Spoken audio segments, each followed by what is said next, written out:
오늘 본문의 말씀을 가지고 누가 우리를 위하여 갈고 누가 우리를 위하여 갈고 라는 제목으로 하나님의 말씀 전하겠습니다. 우리가 복음이라고 얘기하지만 실제 사람들의 머릿속에는 다양한 복음이 있습니다. 복음 기쁜 소식이지요. 유앙겔리온이라고 하는 이 원어를 가지고 있는 이 기쁜 소식은 황제의 어떤 등남이라든지 또 등극 그리고 황제의 아주 큰 전쟁에서의 승리 이런 것을 알릴 때 여기 유앙겔리온이 있다, 기쁜 소식이 있다라고 각 마을의 전령들이 달려가서 이 소식을 전할 때 이 바로 복음이라는 단어를 썼던 것입니다. 다양한 복음이 있습니다. 성공 복음도 있을 수 있고요, 문제 해결 위주의 복음이 있을 수 있고 축복 복음이 있을 수 있고 그렇습니다. 한국의 어느 한 교단에서는 4중 축복, 5중 축복, 한 12중 정도까지 만들어 보면 아주 재밌을 것 같아요. 아주 축복에 이제 나열을 많이 하고, 얼마 전에도 그런 메시지가 있었습니다만은, 불가항력적인 축복, 그런 축복에는 굉장히 미사여구를 잘 갖다 붙이는 것 같아요. 우리는 세상에 많고 많은 복음들이 있지만 하나님의 복음이라 해야 될 줄로 믿습니다. 하나님이 보시기에 가장 기쁜 소식. 사람들은 죄의 소욕 때문에 각기 기뻐하는 것이 달라요. 우리를 지으신 하나님이 가장 기뻐하시는 소식이라 해야 될 줄로 믿습니다. 마가복음 1장 15절에도 예수께서 나오셔서 하나님의 복음을 전파하셨다 그랬어요. 우리가 가져야 될 복음은 하나님의 기쁜 소식, 하나님의 복음이라 해야 될 줄 믿습니다. 그럼 하나님께서 어떤 복음을 말씀하시는가? 하나님은 당신의 말씀을 통해서 당신의 뜻을 우리에게 알리시는데 그 성경에는 무슨 복음이 나와 있는가? 고린도전서 15장 1절로 11절 본문에 보면 사도를 통해서 우리 하나님께서 이 성경을 말씀하시는데 내가 너희에게 전한 복음을 너희로 알게 하노니 라고 1절을 시작하고 있습니다. 내가 너희에게 전한 복음. 이 사도 바울은 지금 고린도 교회에 다른 복음을 가진 자들이 마구마구 쏟아져 들어오는 것에 경계를 보내면서 내가 너희에게 전한 복음을 너희로 알게 하고자 한다 말하고 있는 것이에요. 우리는 하나님의 말씀이 계시하고 계시는 그 복음을 우리가 받아들여야 될 줄로 믿습니다. 말씀이 말하고 있는 그 복음, 그것이라야 참 하나님이 원하시는 복음일 줄 믿습니다. 이 복음이 무엇인지 1절에서 11절 사이를 쭉 읽어보게 되면은 이렇게 전하고 있어요. 첫 번째로는 성경대로 그리스도께서 우리 죄를 위하여 죽으시고 장사 지낸 바 되었다가 그랬어요. 성경대로 그리스도께서 우리 죄를 위하여 장사 지낸 바 되신 것이 복음입니다. 두 번째로 성경대로 사흘 만에 다시 살아나사 게바 12제자 500여 형제 야고보 모든 사도와 그리고 바울에게 그렇게 보이신 것이 바로 복음이다라는 것이에요. 이 복음을 증거할 때 세 번째로 나의 나 된 것은 하나님의 은혜로 된 것이다 이렇게 간증을 하고 있습니다. 모든 사도보다 더 많이 수고하였으나 내가 아니요 오직 나와 함께 하신 하나님의 은혜다 이렇게 말하고 있어요. 참된 복음 전도자는 하나님의 은혜임을 알게 될 줄로 믿습니다.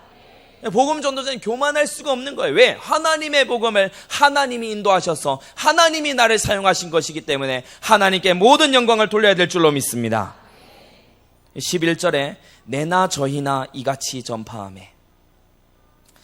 성경에 사투리 같은 말이 한 번씩 적혀 있을 때가 있는데 내나 저희나 나의 경우나 이런 뜻이죠. 내나 저희나, 내나 니나 다를 게 있나 이렇게 우리가 지방에서 얘기를 하곤 합니다. 여기서 내나 저희나 이 말은 이방인의 사도인 나 사도 바울과 유대인의 사도인 베드로, 야고보 이런 사도들도 다 이 복음을 전했다는 것이에요. 무슨 복음입니까? 성경대로 우리 죄를 위하여 죽으시고 부활하신 예수 그리스도를 증거했다는 것입니다. 그러므로 하나님의 말씀이 전해주고 있는 복음은 성경대로 우리 죄를 위해 죽으시고 부활하신 예수 그리스도이십니다. 우리가 가진 복음은 십자가와 부활의 복음이어야 될 줄로 믿습니다. 문제 해결 중심의 복음을 가진 사람은 이 복음에 아주 가치 있는 인내를 몰라요. 문제가 오면은 해결을 봐야 돼. 해답이 있어야 돼. 막 이렇게 풀어져야 돼. 막 풀려야 돼요. 우리 하나님의 나라에서는 인내가 필요합니다. 아멘. 계시록 14장 12절에 성도들의 인내가 여기 있나니 저희는 하나님의 계명과 예수 믿음을 지키는 자니라. 이 마지막 때에는 지키는 싸움입니다. 빼앗으려는 세력이 있어요. 지켜야 될 줄로 믿습니다. 하나님의 계명을 따르다 보면 손해볼 수 있어요. 그래도 지키십시오. 예수 믿음을 지키다 보면 어려운 일이 올 수도 있습니다. 그래도 지키십시오.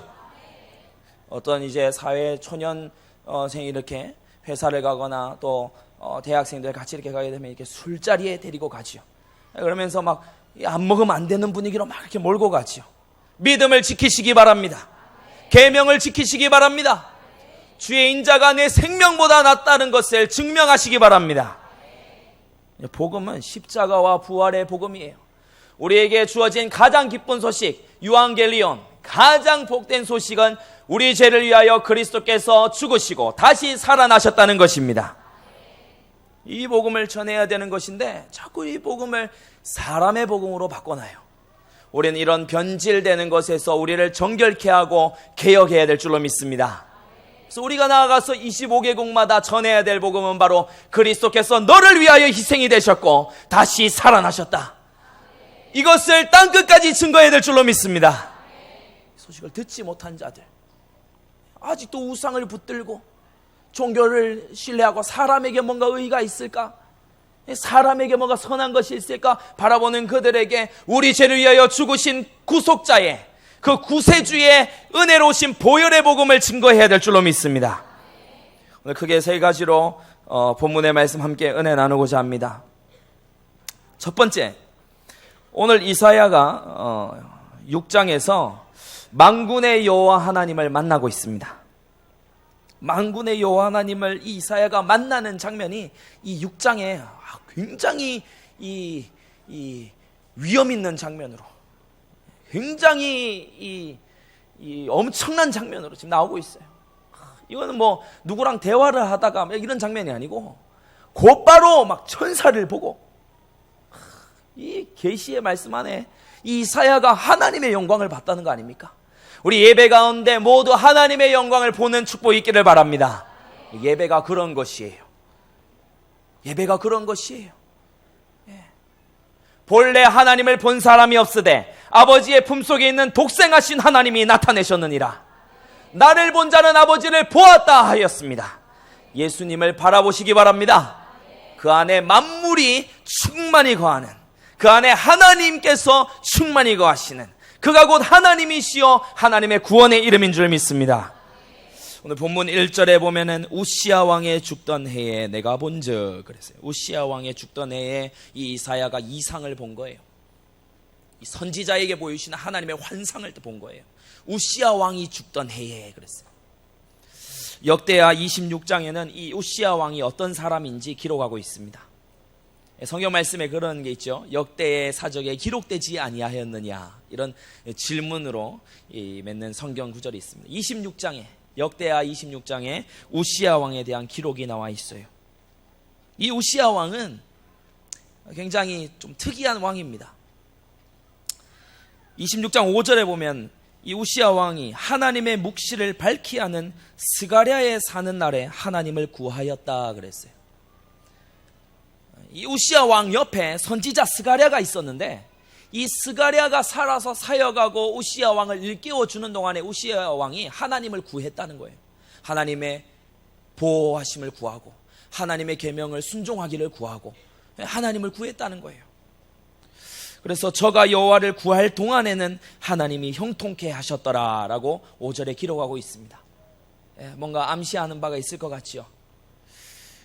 8절에 보면은 우시야가 심히 강성하여 이름이 애굽 변방까지 퍼졌다 그랬어요. 하나님을 경외하는 자를 하나님께서 둘러진치고 건지시고 그 이름을 영화롭게 하시는 줄 믿습니다. 그래서 이 우시야 왕의 수하에 족장의 총수가 2600명. 이게 한 부족 이렇게, 지금은 굉장히 근대 국가가 생기기 전이기 때문에 이 부족 단위로 왕국이 통합이 되어 있죠. 근데 그 부족 족장의 수가 2600명. 2600개의 부족을 거느리고 있는 거예요. 26개가 아닙니다. 260개가 아니에요. 2600개의 부족을 거느리고 통치하고, 군대는 얼마냐? 자그마치 30만 7,500명, 30만 대군을 거느리고 말과 병거와 군사, 하나님께서 축복을 해주시니까 강성해지고, 그래서 우시아가 이 이름이 막 드날려지는 거예요. 저 나라에 우시아라는 왕이 있는데 무시무시한 왕이다, 강력한 왕이다, 확 이름이 나는 거예요. 15절에도 보면 그 이름이 원방에 퍼짐은 기이한 도우심을 얻어 강성하여 짐이더라 했어요. 하나님이 어떻게 기이하게 도우시는가 하면, 우시아를 치려고 일어나는 세력은 다 지들끼리 싸우는 거예요. 세계 전쟁사를 보더라도 그런 게 많이 있지 않습니까? 원래 그 강력한 군대로 싸우면 분명히 이길 수 있는데 안에서 내분이 일어나는 바람에 나라가 주저앉는, 우리가 우리나라 역사를 돌이켜봐도 고구려가 이렇게 중국 왕조에 잘 버티다가 망한 이유가 뭐죠? 안에 형제들끼리 막 치고받고 싸웠잖아요. 그래서 내분으로 무너진 그런 나라들이 얼마나 많습니까? 왕의 마음이 하나님의 손에 있습니다. 사람의 마음이 하나님의 손에 있어요. 서로 싸우게 하시니까 이스라엘이 싸워보지도 않고 가장 강성한 나라가 되어가는 거지요. 우리는 하나님을 경외해야 될 줄로 믿습니다. 그런데 16절에 보면 이 우시아가 강성하여 짐에 그 마음이 교만하여 악을 행했다 그랬어요. 사람이 강성해질 때를 조심해야 됩니다. 지난번에 이 자리에 했습니까? 응답 이후가 중요하다. 아멘. 큰 응답 이후가 중요합니다. 큰 역사 이후가 중요합니다. 우시아가 강성하여 짐에 그 마음이 교만하여 악을 행하여 그 하나님 여호와께 범죄하되, 어떤 범죄를 했는가 하면 여호와의 전에 들어가서 향단에 분향하려 했어요. 대단히 잘못한 줄 알았는데 별거 아니구만, 이렇게 생각하시는 분들 혹시 계십니까? 자신의 직분을 지키지 않은 교만한 생각과 분에 넘치는 행동을 하나님은 심판하십니다. 하나님이 제일 미워하시는 것이 분에 지나는 행동과 생각이에요. 사단이 왜 천사에서 사단이 됐습니까? 그가 천사의 자리를 지키지 않고 하나님이 되려 했기 때문입니다. 왜 인류가 타락했습니까? 인간이기를 원하지 않고 하나님이 되려 했기 때문입니다. 우리는 각자 부르신 자리에서 하나님의 부르심을 성실하게 이행해야 될 줄 믿습니다. 제사장 아사랴가 제사장 80인을 데리고 막으려고 왔어요. 왕이시여, 이렇게 하는 것이 하나님께 영광이 되지 않습니다. 막았었어요. 그러니까 이 우시아가 이 잘나가는 왕이지 않습니까? 그러니까 아나무인인 거예요. 제사장이 말려도 분을 냈다 그랬죠. 화를 냈다고. 니까 지긋들이 뭔데? 내가 하는 일을 막냐? 이 왕도 기름 부음을 받는 이 직분이죠. 니들이 뭔데? 몇백 년 전에 비슷한 행동을 했던 왕이 한 명 있습니다. 사울 왕. 역사는 반복이 됩니다. 이 분을 내야 될 자리가 있고 내지 말아야 될 자리가 있는데, 분을 내야 될 자리에서는 보통 안 내고 안 내야 될 자리에서 내는 그런 분들이 계세요. 우리는 감정도 순종시켜야 될 줄로 믿습니다. 우리의 마음도 순종해야 돼요. 우시아 왕이 제사장에게 노를 발할 때, 그때 우시아 왕의 이마에 문둥병이 발했다라고 성경은 기록하고 있어요. 여호와께서 치셨다라는 거예요. 하나님께서는 사랑하는 당신의 백성, 특별히 섭리하시는 당신의 백성을 사랑과 공의로 통치하십니다. 그래서 희한한 일들이 혹 있지요. 이 교회에 다니지 않는 사람들은 온갖 불법을 저지르고 그렇게 하면서 잘 되는데, 흔히 교회 안에 와서 이제 거듭난 그리스도인이 이 범죄하고 혹은 다른 세상에 이상한 술수를 쓰고 뇌물을 갖다 바치고 막 이상한 행동을 하게 되면 하나님이 망하게 하시는 경우가 있습니다. 불신자는 똑같이 해서 잘 되는데 이 신자는 똑같이 해도 안 돼요. 왜 그렇죠? 하나님의 특별한 보호와 섭리가 그 가운데 있기 때문인 줄 믿습니다. 유기된 자하고 비교하면 안 돼요. 유기된 자는 잘 되고 마지막에 다 망하는 거지요. 지옥 가면 다 망하는 거지 않습니까? 그 영혼이 음부에 던져지면 다 망하는 거잖아요. 우리는 하나님의 보호와 통치가 있다는 걸 아시고 주님의 보호를 기뻐하시기 바랍니다. 어찌됐든 이 우시아 왕은 이 인생의 말년이 굉장히 암울하게 돌아갑니다. 문둥병이 걸려서 죽는 날까지 문둥이가 됐고요.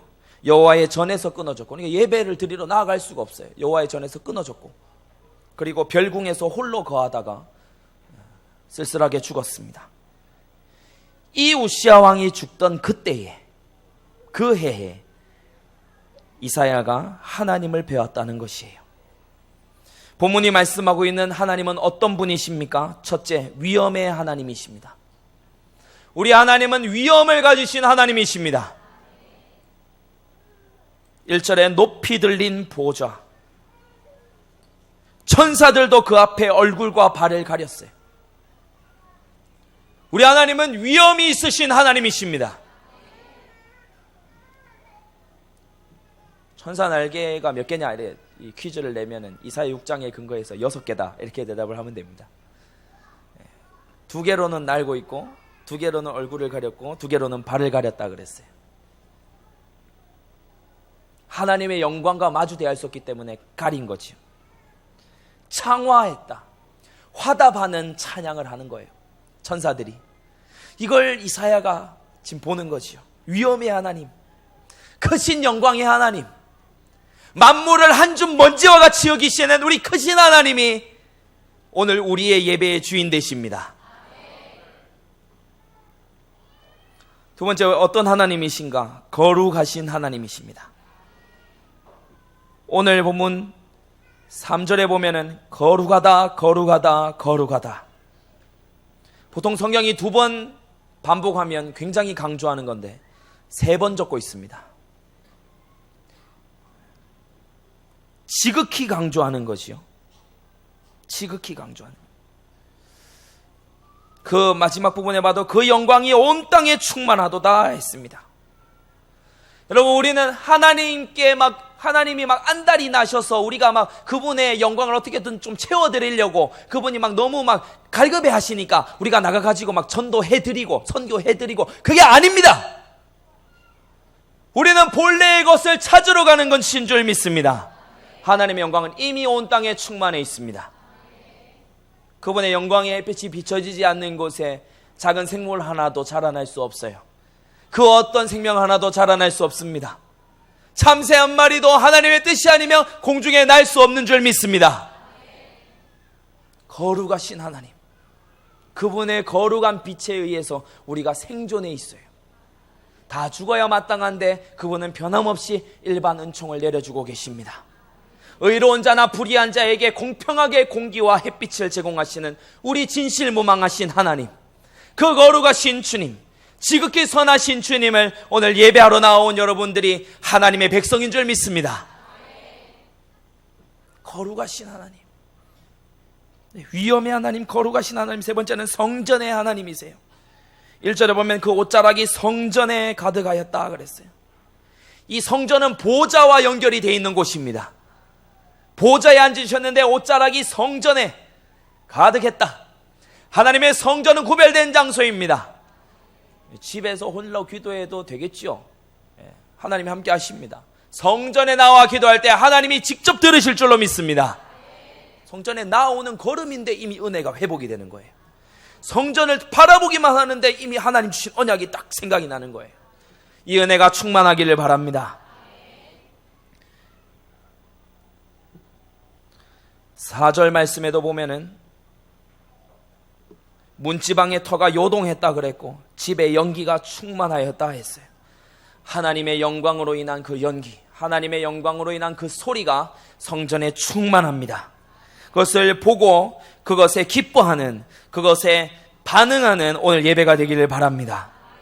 세 번째, 작은 세 번째로 하나님을 만난 이사야의 진실된 반응이 나오고 있어요. 우리가 어떤 이 매운 음식을 먹고 반응을 보면은 이게 어느 정도다 이거 알지요. 말도 못하게 막 혀를 빼가지고 막 이러면은 정말 맵구나. 먹고 난 다음에 새콤하네 이렇게 하면은 별로 안 맵구나. 이걸 알 수가 있지요. 세상에 있는 불신자들이 왜 하나님에 대해서 경탄을 하지 못하게 했습니까? 하나님을 만났다라고 하는 사람들이 전혀 놀라움이 없는 거예요. 감동이 없어. 여러분, 이 감동이 있으십니까? 이사야는 지금 하나님을 배웠고 뭐라고 얘기하는가 하면은 화로다 나여 망하게 되었도다. 하나님을 뵈니까 하나님 하면서 막 이렇게 좋은 게 아니라 화로다 나여 망하게 되었도다. 벌벌 떠는 거예요. 탄식하는 거예요. 진짜 하나님을 만나니까 이게 너무 매운맛이라 순한 맛인 줄 알았더니 이사야만 이런가 했는데 성경을 보니 다른 사람들도 거의 다르지 않습니다. 여호수아 5장 14절에 여호와의 군대 장관 곧 예수 그리스도라고 우리가 알고 있지요. 그 앞에 만난 여호수아를 보니까 여호수아가 어떻게 하는가 하면은 땅에 엎드려 절하고 가로되 주여 종에게 무슨 말씀을 하려 하시나이까. 이 이스라엘 백성 200만 명을 이끌고 있는 총 지도자 여호수아입니다. 그 자기보다 나이도 많은 유사들 막 이 유능한 사람들이 다 나와가지고 막 그 앞에서 뜻대로 하시옵소서, 하나님이 함께 하시기를 원합니다 막 얘기하고, 모세의 후계자, 이제 가나안을 정복할 정복의 세대 여호수아, 그가 가는 곳마다 승리, 하나님 함께 하겠다 이미 약속하셨고, 근데 이 여호수아가 땅에 콱 엎드러지는, 땅에 엎드려져 버리는 그때가 있었는데, 하나님과 대면했을 때. 예레미야도 마찬가지죠. 하나님의 말씀이 딱 임하니까 예레미야가 어떻게 반응합니까? 슬프도소이다 주 여호와여 보소서 나는 아이라 말할 줄을 알지 못하나이다. 예레미야 1장 6절에 슬프도소이다, 탄식이 나오는 거예요. 하나님의 지엄하신 그 영광에 비해 나 너무 초라해서, 하나님의 그 거룩하심에 비해 내가 너무나 이 초라하기 때문에. 여호수아도 예레미야도. 그리고 세 번째로 신약의 시몬 베드로를 봐도 예수님께서 베드로를 부르신 그때에 누가복음 5장에 보면은 그 앞에 엎드려서 주여 나를 떠나소서 나는 죄인이로소이다. 하나님을 진짜 만난 사람들의 반응입니다. 참 신기한 거는 성경은 하나님을 진짜 만나는 게 정말 매운 맛이라고 얘기하는, 청양고추보다 훨씬 매운 맛이라고 얘기하는데, 오늘날 하나님을 만났다라고 얘기하는 사람들은 대부분 순한 맛이거나 단맛이라고 얘기를 해요. 편하대.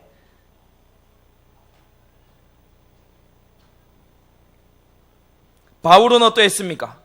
사도행전 9장 4절 5절을 보면 땅에 엎드려져서, 딸려가다 땅에 엎어졌어요. 엎드려져서 주여 니시오니까. 하나님을 만난 자들의 반응입니다. 여러분, 하나님을 만나셨습니까?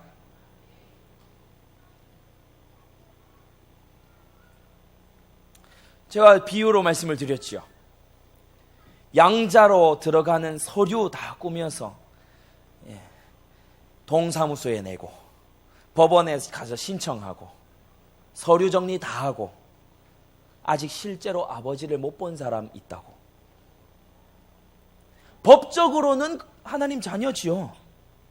그러나 단 한 번도 그분의 음성을 듣거나 그분의 그 위험 앞에 서본 적이 없는 사람들, 특히 모태신앙, 내가 교회에 나가고 의식을 치르고 예배자리에 앉아있고 듣고 있으니까 안다고 생각하는, 아는 것을 믿는 것으로 착각하는, 하나님의 위험 앞에 한 번도 엎드려 본 적이 없는,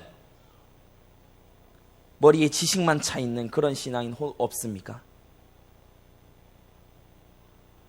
이사야의 반응을 보십시오.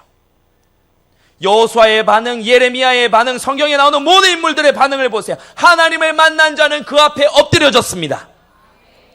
우리도 그러해야 될 줄로 믿습니다. 우리가 만난 분이 참 하나님, 위엄과 거룩과 영광의 하나님이시라면 반응도 똑같이 나와야 되는 것이에요. 열방보다 크신 분이 우리 가운데 계십니다. 열방을 한 줌 재와 같이 여기시는 분이 우리 가운데 임재하여 계십니다. 그분을 만나는 것이 예배예요. 교회에 나와서 하나님을 만나야 됩니다. 법적 서류만 처리하는 것이 아니라 그분을 만나 배웠고 그분 앞에 부복하고 그분의 빛나는 얼굴빛을 우리가 배워야 될 줄로 믿습니다. 예배 가운데 이 감격이, 저는 이 모태신앙이지만 하나님을 인격적으로 만난 건 중학교 2학년 때거든요. 신앙인들은 다 그런 경험들을 다 갖고 있더라고요. 저만 그런 게 아니라 다 갖고 있습니다. 하나님을 인격적으로 만나는 그 경험.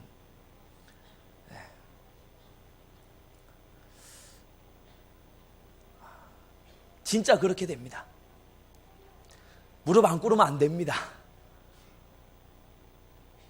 거룩하신 주님의 빛이 비춰질 때 내 안에 죄가 다 드러나기 때문에, 내 속에 죄가 벌거벗긴 것처럼 드러나 버리기 때문에 수그리지 않으면, 전문 용어죠, 수그리. 수그리지 않으면, 움츠르지 않으면, 떨지 않으면 정당한 반응이 아닙니다. 19세기에 20세기 이후로 지성주의가 강조되면서 이 복음이 지식으로 전락해 버렸어요. 성경이 말하고 있는 지식은 그 지식이 아닙니다. 성경이 말하고 있는 지식은 남편이 아내를 아는 것과 같이, 아내가 남편을 아는 것과 같이 온전하게 아는 지식입니다. 여러분이 하나님을 그렇게 알게 되기를 원합니다. 그리스도 예수를 통해서 하나님께 나아가기를 원합니다. 하나님이 여러분을 아시고 여러분이 하나님을 알게 되는 그날이 이미 오신 분들도 있겠지만 그날이 가는 오늘이 되기를 원합니다. 말라기 3장 2절에 그의 나타나는 때에 누가 능히 서리요? 그의 나타나는 때에 누가 능히 그 앞에 서리요? 죄인이 그 앞에 설 수 있습니까? 죄인까지 갈 필요도 없이 피조물이 그 앞에 설 수 있습니까? 하나님이 나타나시는데요. 우리 마음 가운데 떨림이 있습니다. 하나님 앞에 떨림이 감사합니다. 이 떨림을 사모하시기 바랍니다. 진짜 하나님과 동행하는 사람은 이 일상에서 기도해요. 이 아침에 일어나서 하나님께 여쭤보고, 뭐 하나님이 주무시는 분은 아니지만 하나님 저 잘 자고 일어났습니다. 아침 인사를 드려야 되지 않아요? 네, 기도 안 하시는 분들이 이렇게 막 기도하자 그래야 기도를. 그것도 막 이렇게 하다가 막 이렇게 언어의 창의력이 딸려. 더 이상 만들어낼 말이 없으면 국어 공부 좀 할 걸. 그런 게 아닙니다. 우리 하나님 우리와 함께 계시고 예수 그리스도 이름으로 영접했을 때 거룩하신 성령 하나님께서 우리 안에 들어오셨습니다. 그분을 무시하지 마시기 바랍니다. 하나님을 참으로 만나게 되면 그 위엄과 거룩 앞에 떨게 됩니다. 지식으로 알고만 있을 때는 이런 반응이 나올 수 없지요. 하지만 하나님의 임재를 경험한 자는 자신의 죄가 드러나는 것을 보게 됩니다. 하나님을 경외하는 복음이라 해야 될 줄로 믿습니다. 우리 가운데 소중한 단어들이 많이 사라져가고 있는 게 너무나 안타깝지요. 경외, 회개, 성화, 인내, 고난, 희생, 연단, 섬김, 회심, 이런 소중한 단어들이 우리 가운데 사라져 있다는 것은 너무나 안타까운 일입니다. 우리는 이러한 복음, 경외가 있는 복음, 회개의 복음, 성화를 지향하는 복음, 인내의 복음, 고난을 기뻐하는 복음, 희생을 달게 받는 복음, 연단을 기쁘게 받는 복음, 섬김의 복음, 회심의 복음을 가져야 될 줄로 믿습니다. 큰 두 번째, 그래서 이사야에게 하나님께서 이사야에게 직접 말씀하신 것이기도 하지만 하나님께서 통탄하시면서 하시는 말씀이 바로 8절에 기록이 되어 있습니다. 누가 우리를 위하여 갈고, 큰 두 번째, 누가 우리를 위하여 갈고. 6절에 보면은 때에 그 스랍의 하나가, 스랍은 천사를 말합니다. 스랍의 하나가 화저로 단에서 취한 바 핀 숯을 손에 가지고 내게로 날아와서 그것을 내 입에 댔다고 했어요. 핀 숯, 벌겋게 핀 숯을 입에다 담은 거예요. 매운맛이라고 말씀드렸죠? 핀 숯을 입에다 갖다 집어넣은 거예요. 여러분 뜨거운 거 이거 드셔보셨어요? 저는 한 번씩 예배 스케줄 맞추고 이렇게 하다 보면 이게 뜨거운 걸 빨리 먹어야 되는 경우가 있는데, 막 먹으면 막 입천장이 될 것 같잖아요. 근데 그거를 거기서 해결을 봐야지. 이거 삼켜버리면 이 오장육부의 위치를 파악할 수 있게 됩니다. 안에서 이제 익어가고 이게 성령의 열매가 익어가야 되는데 이 목젖이 익어가는 뜨거움이 막 하나님께서 왜 이 이사야에게 이런 몹쓸 짓을 하시는 건가? 핀숯 벌건 거를 막 입에다 갖다 집어넣는 거예요. 무슨 말이죠? 입에 담아두신 뜨거움이에요. 하나님이 뜨거움을 입에 담아두시는 거예요. 하지 않겠어요? 우리 뜨거운 몸을 그럼 말 못하고 어떻게 해요? 말 못하고 핀숯 정화시킨다는 의미가 있습니다. 우리는 말하는 입술을 거룩하게 정결하게 바꾸어야 될 줄로 믿습니다. 입술을 정결하게 해야 돼요. 사람의 입으로 들어가는 것이 그를 더럽게 하는 것이 아니라 입에서 나오는 것이 그 자를 더럽게 한다. 말하는 입술을 거룩하게 하시기 바랍니다. 누추한 말을 입 밖으로 내지 마시기 바랍니다. 우리 교회 안에서 보면은 굉장히 은혜로운 말을 많이 하시는 분들이 계신데 어느 한편에서는 이 상처되는 말을 탁탁 하시는 분들이 계세요. 이게 탁구도 이렇게 잘 치기로 했으면 핑퐁 탁구를 이렇게 치기로 했으면 핑퐁을 이렇게 왔다 갔다 해야 되거든요. 그러면은 즐겁게 이렇게 치잖아요. 근데 갑자기 스파이크를 날리는 분이 계세요. 그럼 당황합니다, 여러분. 당황해요. 본인은 이제 이겨보겠다 이런 자세로 돼 있지만 이 대결하려는 마음이 없어요. 우리 성도님들이 성도님들하고 이게 싸우려는 마음이 어디 있겠습니까? 근데 한 번씩 보면은 이런 프로 선수처럼 막 스파이크를 날리는 분이 계세요. 막 스매스 날리고 막 위에서 막 통 쳐줬는데 막 위에서 때리고 막 팍 맞고 막 당황하는 거지요. 어떤 말은 이 말 들을 때는 몰랐는데 집에 가면은 하는 말이 있어요. 집에 가면은 막 여기저기서 빼내야 돼요. 막 빼내야 돼. 온데 칼이 다 꽂혀가지고 빼내야 돼. 우리의 입을 거룩하게 해야 될 줄로 믿습니다. 잠언 12장 14절에 사람은 입의 열매로 인하여 복록에 족하다라고 했어요. 가능하면 축복의 말을 하시기 바랍니다. 기도해 준다는 말을 하시기 바랍니다. 기도해 주세요 이렇게 얘기할 때 예 알겠습니다 그리고 기도 안 하시는 분들 있죠. 제가 팁을 하나 드리면 기도해 드리겠습니다 말하면서 속으로 그때 기도하세요. 그래야 약속을 지키는 거잖아요. 기억력에 한계가 있기 때문에 나중에 가서 기도 안 한다고요. 그래서 우리 오늘 부스 만들어 놓고 하는데 정말 잘하는 팀이 뭐냐면은 이 하나 딱 받아드니까 그 기도 제목 받아드니까 여기서 지금 기도하고 가세요. 맞습니다. 잘하는 거지요. 잘하는 겁니다. 사람을 믿으면 안 돼요. 기도해준다 해놓고 할지 않을지 누가 합니까? 만물보다 심히 거짓되고 부패한 것이 마음이라 했거늘. 그 자리에서 기도하시기 바랍니다. 핀숯을 내 입에 두셨다. 두 번째로 무슨 말이냐? 선포의 열정을 회복하라.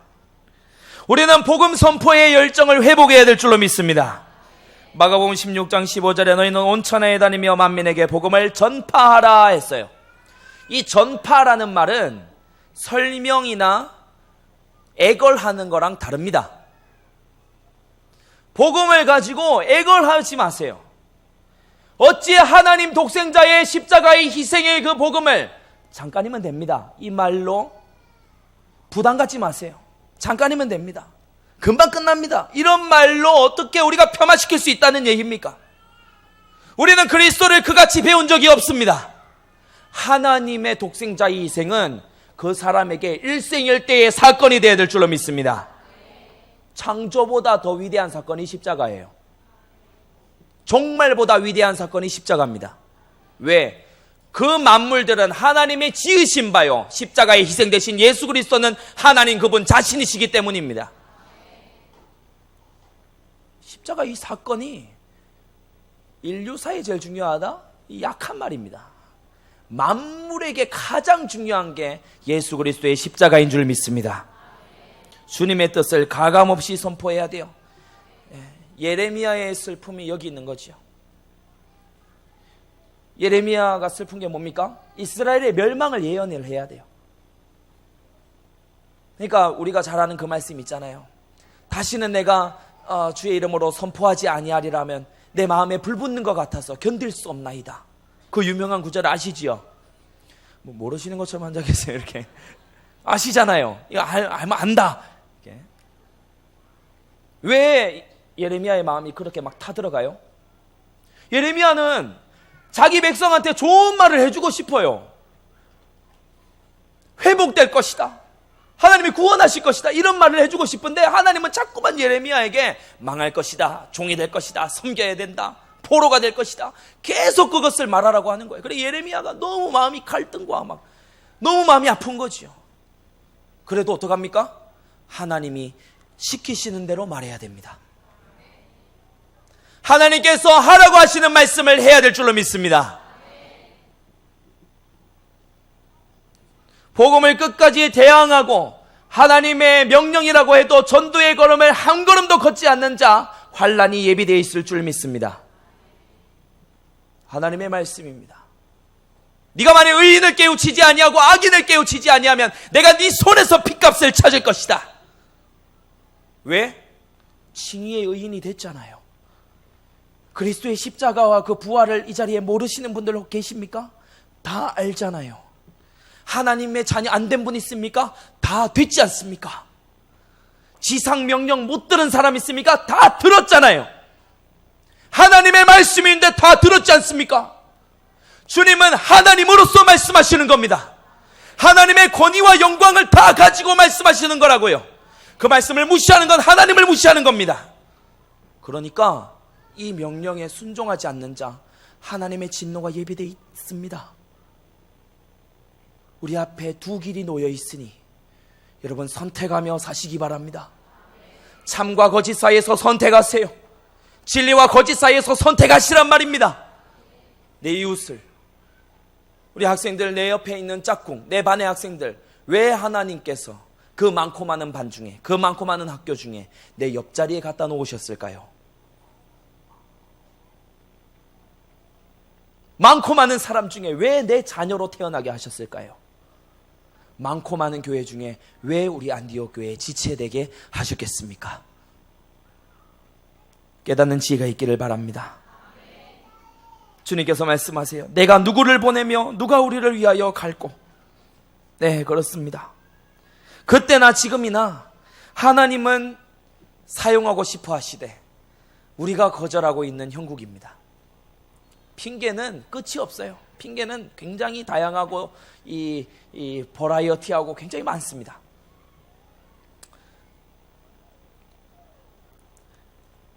전도와 선교는 하나님이 보내시는 겁니다. 내가 누구를 보내며 그랬죠. 여러분이 만약에 전도 현장에 서게 되었다면 그것은 그날 하나님이 여러분을 쓰시겠다는 겁니다. 여러분이 만약 선교 현지에 발을 디디게 됐다면 그것은 그때 하나님이 여러분을 쓰시겠다는 증거입니다. 축복이지 않습니까? 전도와 선교는 두 번째로 하나님을 위해 하는 것이에요. 누가 우리를 위하여 갈꼬. 왜 우리라고 말씀하세요? 성부, 성자, 성령 하나님이시기 때문이죠. 전도와 선교는 하나님을 위해 하는 것이에요. 하나님이 보내시는 것이다. 하나님을 위해 하는 것이다. 이 두 가지 사실에 굳건해야 변질되지 않을 수 있습니다. 제가 선교 다녀왔다 이렇게 얘기를 하면은 이 잘 모르는 불신자들 중에는 봉사 다녀오셨어요? 이렇게 얘기해요. 지금 많은 교회들이 봉사단체나 문화센터로 전락해버렸습니다. 주님의 교회는 봉사단체가 아닙니다. 문화센터가 아니에요. 주님의 신부입니다. 주님의 몸입니다. 주님의 거룩한 군대가 되어야 될 줄로 믿습니다. 하나님이 보내셨다는 것, 하나님을 위해 보내셨다는 것, 이 두 가지를 명심해야지만 우리의 전도와 선교가 변질되지 않을 줄 믿습니다. 이사야가 내가 누구를 보내며 누가 우리를 위하여 갈꼬 이렇게 하나님 말씀하셨을 때 이사야가 대답합니다. 참 이 대답이 굉장히 은혜롭지요. 성경 전체에 나오는 가장 은혜로운 구절 중에 하나입니다. 내가 여기 있나이다. 나를 보내소서. 다 함께 따라합시다. 내가 여기 있나이다. 나를 보내소서. 우리 예배자로서 함께 하나님께 우리 송축하며 올려드립시다. 내가 여기 있나이다. 나를 보내소서. 아멘. 쓰임받는 자의 특징은 부르심에 응답한다는 겁니다.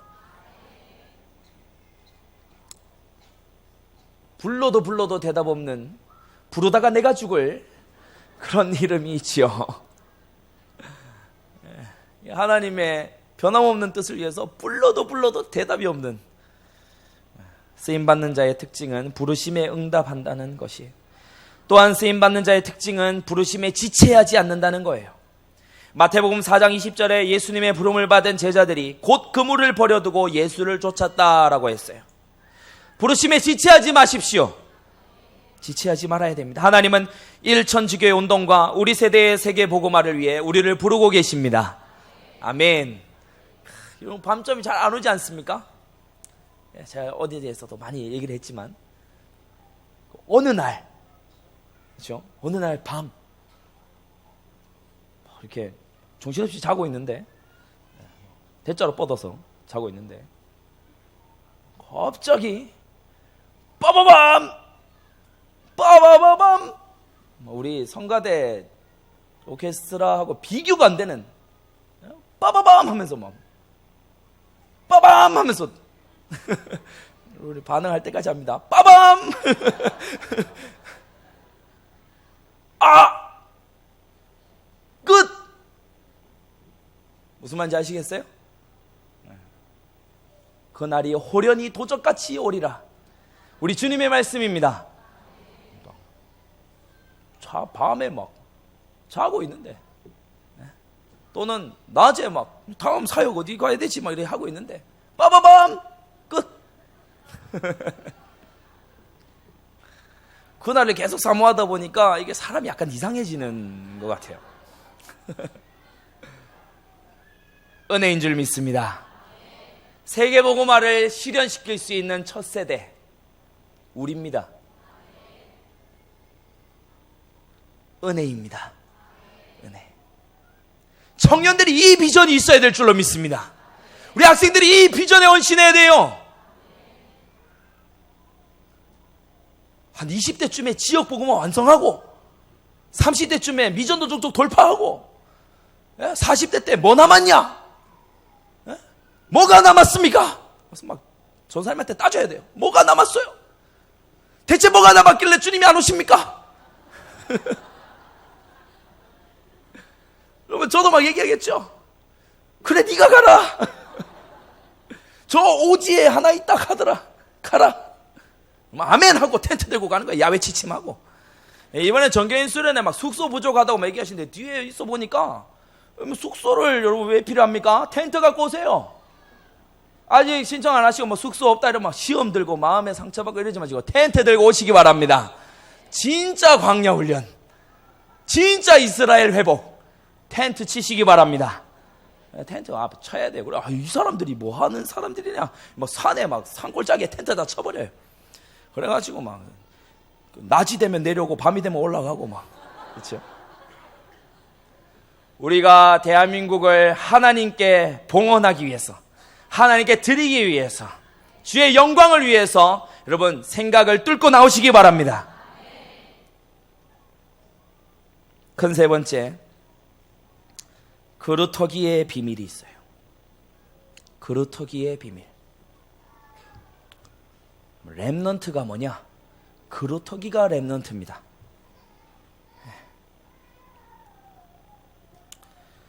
이사야를 부르시는 것까지 여러분 은혜가 넘치지 않아요. 그렇죠? 그래서 보통 목사님들이 설교를 하시거나 할 때 8절까지 딱 읽으세요. 그리고 13절 읽으실 때는 13절 따로 읽고.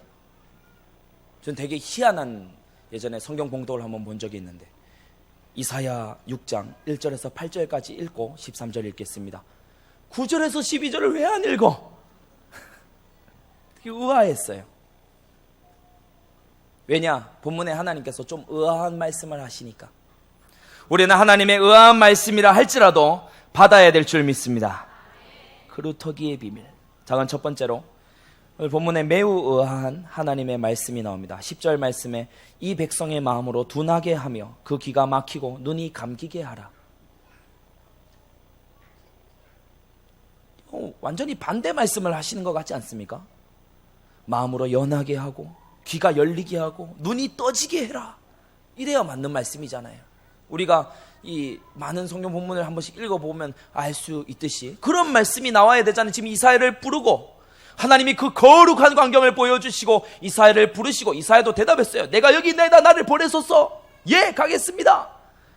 그러니까 하나님께서 너 가서 눈 감게 해. 귀 닫게 해. 예?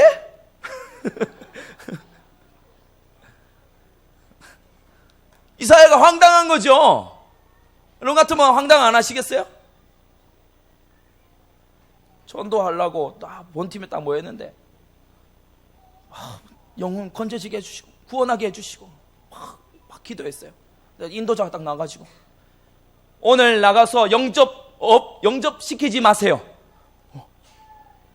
왜? 오늘 나가서 전도지도 테이프도 다 나눠주지 마세요. 왜? 오늘 괜히 왔네. 그래 하실 분들 계십니까? 이 본문에 비슷한 상황이에요.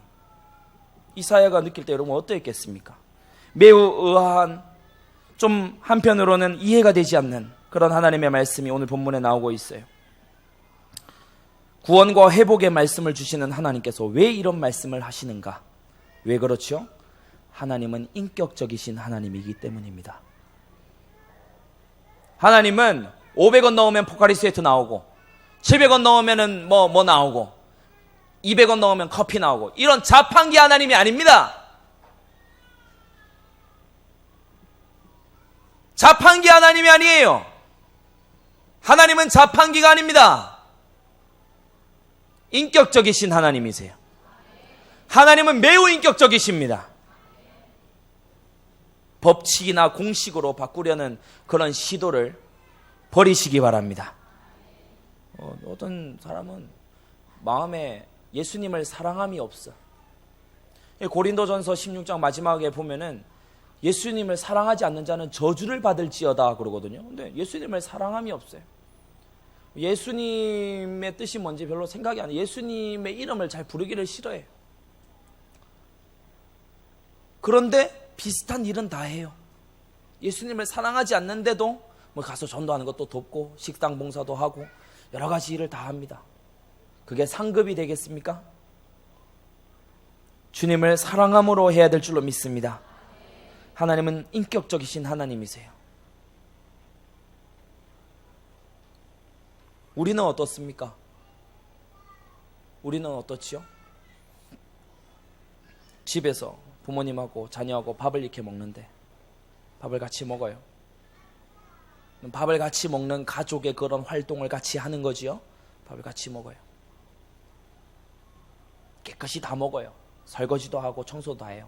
단 굉장히 기분 나쁜 표정으로, 굉장히 일그러진 표정으로 화를 씩씩 내면서 빡빡 먹어요.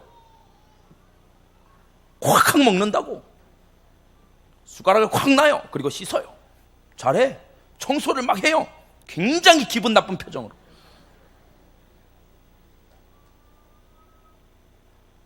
할 거 다 하는데 왠지 모르게 싫어요. 여러분은 좋습니까? 좋은 분 손 들어보세요. 그렇게라도 청소를 좀 했으면 좋겠다 이런 여러분들 말고 청소를 하는데 청소기 막 필터 막 비우고 이러는데 막 얼굴을 벌게 가지고 막 팍 비우고 막 가지고 콱콱 닦고 막 정리 딱 하고 걸레질 할 때도 막 걸레 쫙쫙 찢고 막 근데 깨끗하게 해요.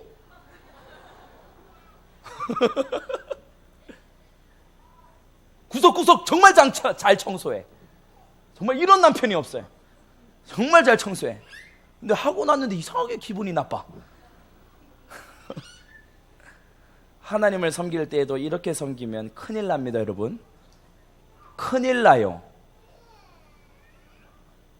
큰일 납니다. 하나님을 사랑함으로 기쁨 가운데 감사로 하시기 바랍니다. 우리 사람의 인격이라는 것이 하나님의 성품을 닮아서 창조된 게 인격입니다. 여러분이 기분 나쁠 때 있지요? 기분 좋을 때 있을 겁니다. 하나님도 좋으실 때가 있고 기분 나쁘실 때가 있습니다. 하나님 언제 기분 나빠하시는가?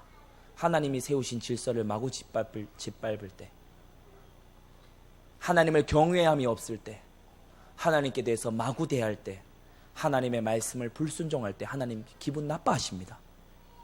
지금 이스라엘이 역대 왕들의 폐역과 백성들의 우상 숭배, 선지자들을 보내가지고 깨우치고 깨닫게 하고 듣고 또 안 듣고 듣고 또 안 듣고 말을 계속해도 듣지 않는 거예요. 이것이 하나님으로 하여금 결심하게 만들었습니다. 결심하게 만들었어요. 이들의 귀를 닫아야 되겠다. 이들의 눈을 가리워야 되겠다. 여러분, 지금 우리 한국 땅에 캠퍼스와 중고교 이런 곳에 여러분 전도 들어가 보면 현실이 여러분 나오시지요?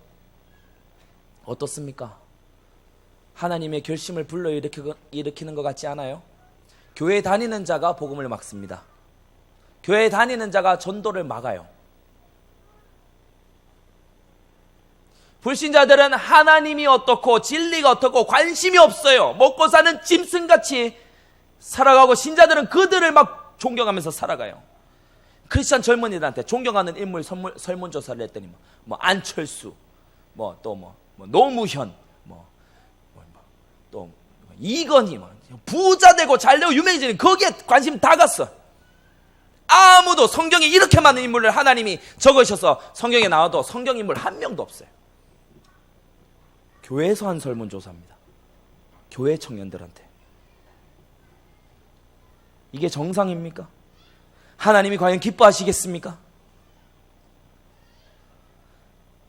하나님의 결심을 불러일으키는 행위가 아닙니까? 교회를 문화센터로 지어놓고 예배에 쳐서는 20%, 10%, 5%, 나중에는 없애자 그러겠죠. 이거 뭐하냐? 없애자. 이거 뭐 쓸데없는 짓이다. 그만하자. 나중에 그러겠지요. 미국 유럽교회가 다 그래 하잖아요. 우리가 더불어 사는 것이 이 하나님의 뜻이고, 갖다 붙이기는 잘 갖다 붙여요.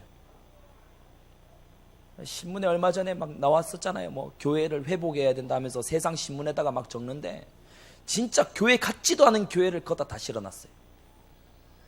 우리 이러한 세대에 살고 있습니다.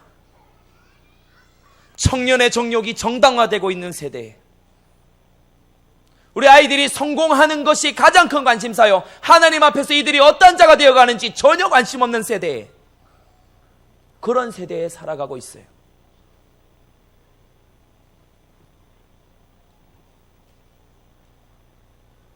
이스라엘이 그러했습니다. 작은 두 번째, 천하 범사에 때와 기한이 있습니다.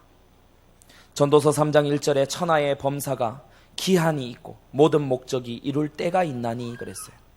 여러분, 언제 돌이켜야 됩니까? 전도자를 만났을 때, 말씀을 들었을 때, 책망을 들었을 때, 하나님의 인도가 나타났을 때, 응답을 주신 이유가 드러났을 때, 그때 돌이켜야 됩니다.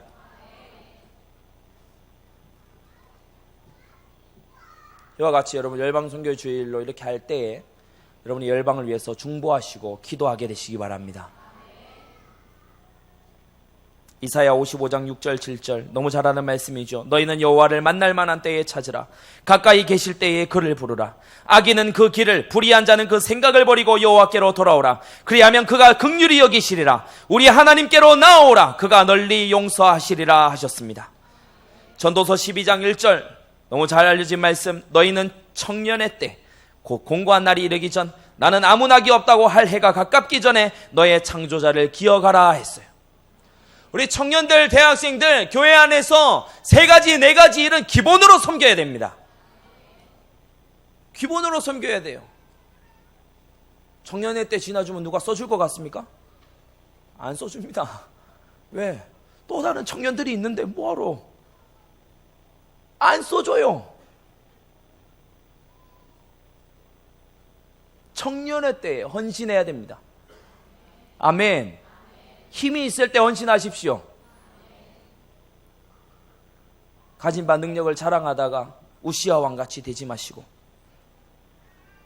마가복음 1장 15절에도 예수께서 갈릴리에 오셔서 하나님의 복음을 전파하여 가라사대 때가 찼고 그랬어요. 때가 찼고 하나님 나라가 가까웠으니 회개하고 복음을 믿으라. 사도행전 11장 19절에 때에 스데반의 일로 일어난 환란을 인하여 흩어진 자들이 그랬어요. 그때 스데반의 환란을 인해서 복음이 확산될 전기가 발현된 그때 하나님의 계획이 어디 있었느냐? 그 다음 절에 헬라인에게도 말하여 주 예수를 전파하니 주의 손이 그들과 함께 하심에 수다한 사람이 믿고 주께 돌아오더라. 아멘. 그래서 우리는 하나님의 때를 읽을 줄 알아야 됩니다. 전 복음을 받고 말씀을 듣는 이때, 하나님의 권고를 받는 이때에 심령의 은혜가 끼쳐지는 이때가 바로 그때인 줄 믿습니다.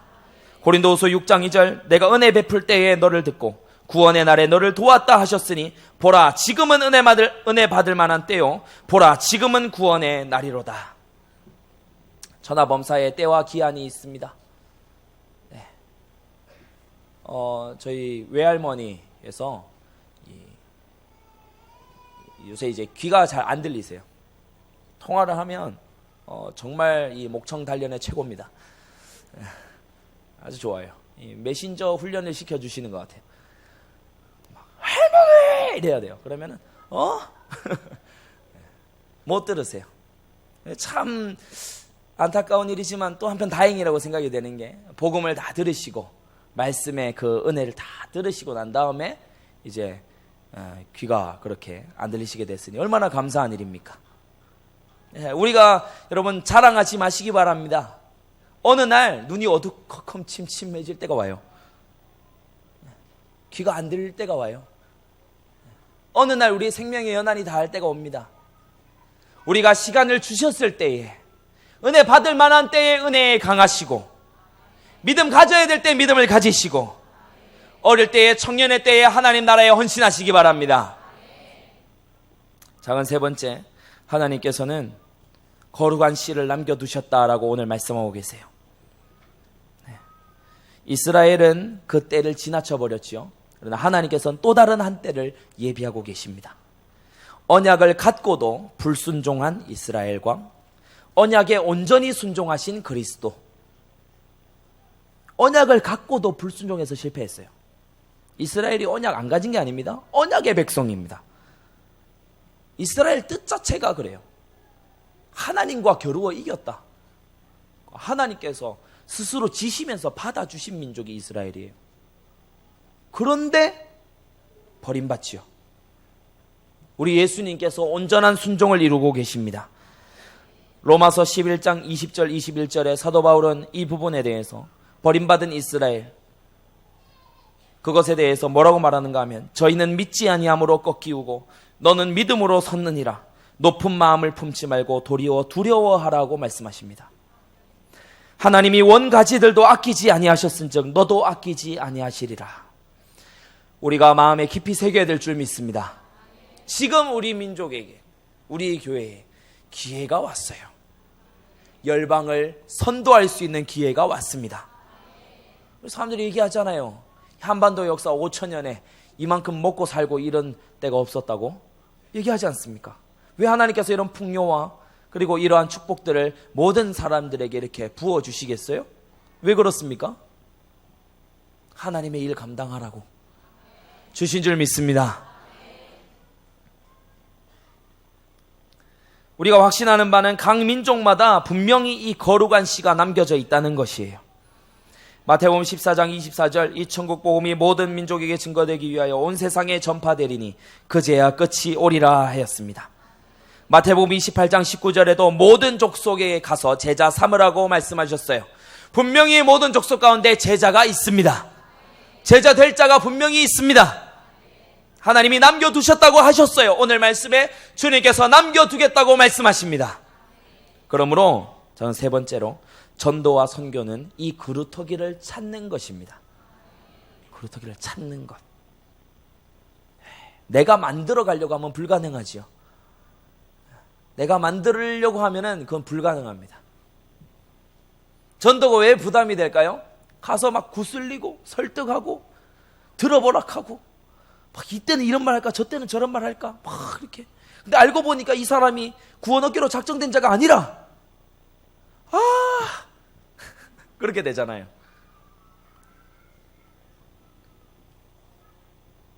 전도는 찾는 겁니다. 만세전에 구원을 주시기로 예정된 자를 우리가 찾아내는 것입니다. 그러므로 하나님이 예비하신 사람들을 인도받아서 찾는 게 전도지요. 스가랴 4장 6절에는 이렇게 말씀하십니다. 만군의 여호와께서 말씀하시되 이는 힘으로 되지 아니하고 능으로 되지 아니하고 오직 나의 신으로 되느니라. 성령 인도받아야 전도가 될 줄 믿습니다. 이 사실은 우리를 한편 굉장히 자유하게 해요. 자유하게 해요. 나쁜 생각을 품지 마십시오. 성령께서 안 하시니까 안 되지. 나쁜 생각을 품지 마세요. 착하고 좋은 마음으로 말씀을 받으세요. 하나님의 영께서 하심으로 반드시 될 것입니다. 우리가 주님의 마음에 드는 사람이 돼야 돼요. 주님을 향해서 날마다 스마일 하시고 주님의 마음을 시원케 하는 순종의 사람들 되시기 바랍니다. 우리의 선교가 오직 기도로 진행되어야 될 줄 믿습니다. 지난 2년간 이렇게 돌아보니까 우리가 일천지교회 선교센터 부지 매입을 하고 또 거기에 이제 기도를 쌓아나가고 이런 것들이 우리 선교 역사하고 함께 맞물려서 이렇게 왔어요. 일천지교회 선교센터 선교할 때 응답해 주실 줄 믿습니다. 그렇게 기도하고 있으니까요. 결론을 맺습니다. 하나님은 만세전에 일천지교회를 예비해 두셨습니다. 예비해 두신 일천지교회를 각자 현장에서 찾아내는 축복이 있기를 바랍니다. 다 함께 기도하겠습니다. 누가 우리를 위하여 갈꼬? 우리가 대답하는 기도. 주님, 내가 여기 있습니다. 나를 보내 주시옵소서. 내가 때를 놓치지 말게 하옵소서. 우리 받은 말씀 붙잡고 다 함께 기도하시겠습니다.